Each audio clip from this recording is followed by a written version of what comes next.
अगर ਤੁਹਾਨੂੰ ਵੀਡੀਓ पसंद आए तो वीडियो ਨੂੰ लाइक करिए, शेयर करिए, सब्सक्राइब कीजिए और बेल आइकन को जोर ਨਾਲ प्रेस करके उन्हें मुक्का मार दीजिए।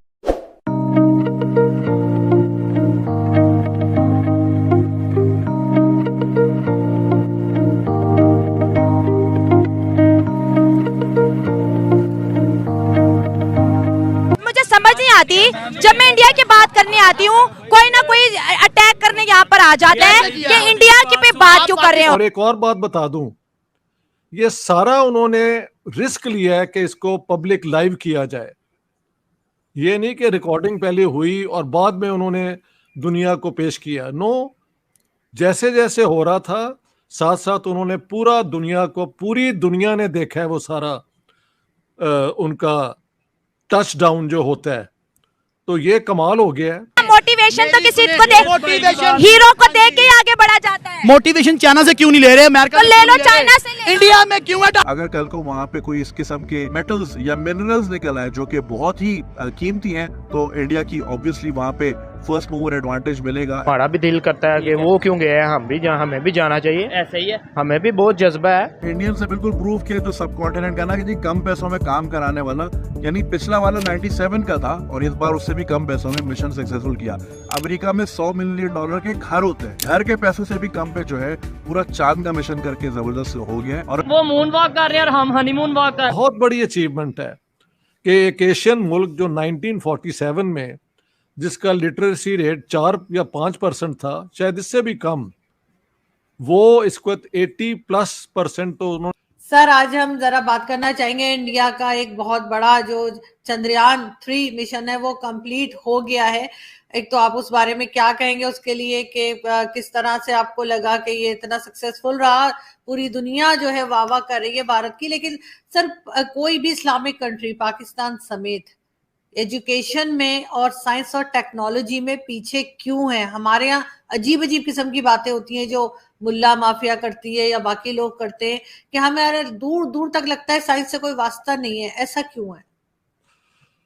बहुत बहुत शुक्रिया आरजू जी। मैं इस वक्त आपसे टोरंटो से बात कर रहा हूँ, कनाडा में, जहाँ मैं साउथ एशियन लिटरेरी सब फेस्टिवल जो हो रहा है पहला, उसके लिए मुझे की नोट स्पीच के लिए बुलाया गया है। तो वहाँ से आपसे बात हो रही है। तो जब मैं कल लैंड किया ना एयरपोर्ट पे, तो वहाँ ही खबर आ गई कि चंद्रयान 3 जो है वो बहुत कामयाबी से, जैसे भी उन्होंने वो पूरा प्रोग्राम बनाया था उसके मुताबिक टू द लास्ट वर्ड वैसे ही हुआ है। और वो बड़ा कामयाबी से डेटा और इस किस्म की इंफॉर्मेशन सप्लाई कर रहा है to the head office down in India. देखें, ये अब दुनिया की चौथी पावर बनी है जो आउटर स्पेस के अंदर अपना एक पूरा मुकाम रखती है। और आपको याद होगा, मैं 3 महीने इंडिया में रह के आया हूँ और मैं बार बार कह रहा था कि जिस चीज़ ने मुझे बहुत इम्प्रेस किया है वो ये है कि इंडिया में उन्होंने शुरू दिन से साइंटिफिक रैशनल एजुकेशन, उसे कहते हैं साइंटिफिक टेम्पर, यानी सोचने का तरीका साइंटिफिक जो है, उसको एजुकेशन की बुनियाद बनाई अपने आम पब्लिक स्कूलों के अंदर और कॉलेजेस के अंदर। और जाहिर है एलीट के पास तो ये चांस होता ही है कि वो मॉडर्न एजुकेशन से ही उनको ट्रेन किया जाता है। लेकिन अब उसका पूरा रिजल्ट देखें, आपके सामने है। इंडिया ने ये सारा कुछ अपने एफर्ट से किया है। और एक और बात बता दूं, ये सारा उन्होंने रिस्क लिया है कि इसको पब्लिक लाइव किया जाए। ये नहीं कि रिकॉर्डिंग पहले हुई और बाद में उन्होंने दुनिया को पेश किया। नो, जैसे जैसे हो रहा था साथ साथ उन्होंने पूरा दुनिया को, पूरी दुनिया ने देखा है वो सारा उनका टच डाउन जो होता है। तो ये कमाल हो गया है। और उसकी बुनियाद है मॉडर्न इंडिया के फाउंडर्स की, कि हम एक पुरानी सिविलाइजेशन है जो हम पीछे रह गए।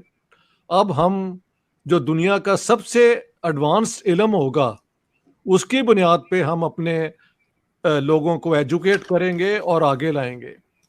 तो इंडियन साइंटिस्ट को, इंडियन इंजीनियर्स को जो इस प्रोजेक्ट में इन्वॉल्व थे, इंडियन अवाम को, यानी इंडियन नेशन को, इंडियन स्टेट को और इंडिया की मौजूदा हुकूमत को आपके साथ मिलके मैं बहुत बहुत मुबारक देना चाहता हूँ। ये बहुत बड़ी अचीवमेंट है कि एक एशियन मुल्क जो 1947 में जिसका लिटरेसी रेट 4 या 5% था, शायद इससे भी कम, वो इसको 80+% तो उन्होंने वो कर दी है लिटरेसी। मैंने आपको बताया था कि लड़कियां जो है ना 12 जमात तक फ्री एजुकेशन और उनको खाना मिलता है while they are in school. बच्चों को स्कूल में जो जाते हैं, तकरीबन हर बच्चा अब जाता है, उसको भी फ्री खाना मिलता है हिंदुस्तान में। तो हिंदुस्तान ने तरक्की नहीं थी करनी तो किसने करनी थी? ये अब आपका सवाल जो है उसका मेरे पास एक ही जवाब है कि बाकी दुनिया ने मॉडर्न वर्ल्ड जिस तरह भी बना उसको कबूल कर लिया और उसका हिस्सा बनने की कोशिश की है। मुसलमानों की तरफ से एक बहुत बड़ी कोशिश हुई थी, मुस्तफ़ा कमाल अतातुर्क ने एक बहुत बड़ा सोशल इनकलाब भी कर दिया था। आप कभी टर्की जाएं तो आपको फख्र होगा कि वहाँ पे औरतें और मर्द जितने इक्वली आप देखेंगे हर काम में वो इन्वॉल्व होते हैं, तो वो उन्होंने अचीव कर लिया। लेकिन मुसलमानों की बदकिस्मती है कि इनके पास तेल आ गया और तेल की इनकम से इन्होंने मौजें की और अपने लोगों को भी खैर वहाँ पे एजुकेट हो के मॉडर्न इल्म सीख के दौलत नहीं कमाई अरबों ने, ना ईरानियों ने कमाई है। उन्होंने हर चीज़ आइडियोलॉजी में इन्वेस्ट कर दी और आइडियोलॉजी क्या हुआ, शिया वर्सेस सुन्नी के कौन डोमिनेट करेंगे। और पाकिस्तान तो वैसे ही एक वो क्या कहते हैं ऐसा मुल्क है कि जो जहाँ से पैसा है उस किस्म की ये बातें शुरू कर देते हैं।